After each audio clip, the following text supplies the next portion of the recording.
Uchtepa 14-kvartaldan katta xonadon so'raganlar uchun yaxshi variantimiz chiqqan. O'rtoqlar 79 kvadrat 4 xona kirib yashashlik uchun tayyor. Lokatsiyani tushuntiradigan bo'lsam, Olimpiya zaxiralar kollejini yonginasida joylashgan 4 qavatli binoni birinchi etajida. Ko'pchilik xohlaydigan etaj. Kirib yashash uchun tayyor xonadon. Ko'rasizlar, o'zini shunaqangi tinch hovlisi, bolalar o'ynash maydonchasi, avtoturargohi, mini polelariga ega, magazin, barcha qulayliklar bor.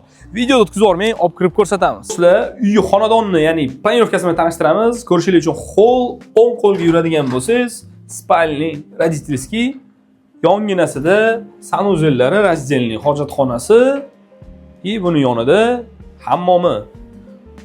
Chap qo'lga yuradigan bo'lsangiz kirganda yana bitta yotoqxona, bolalar yotoqxonasi, ofisni qilib foydalansa bo'ladi. Buni yonida mehmonjonlarimiz uchun zal, sifatli, chiroyli aboylar yopishtirib qo'yilgan, ko'rishingiz uchun. Bu esa yana bitta yotoqxona yoki zal bilan razmeri bir xil bo'ladi. Xo'p, bu yerda esa oshxonasi, kuxnyamiz. Kuxnya mebellari, barcha ehtiyoj uchun kerakli narsalar bor. Bu yerda esa verandasi, Xrushchevskiy, ya'ni-da fransuskiy planirovka, shunaqangi birinchi qavatdan 4 xonali uy so'raganlar uchun idealniy variant. Narxi keladigan bo'lsak, narxini 92500 yana kelishadigan joyi bor. Pastda raqamlarimizni qoldiramiz. Hozirroq aloqaga chiqib savdolashsalaring bo'ladi. Videoga like bosinglar, albatta bizani kuzatishda davom etinglar.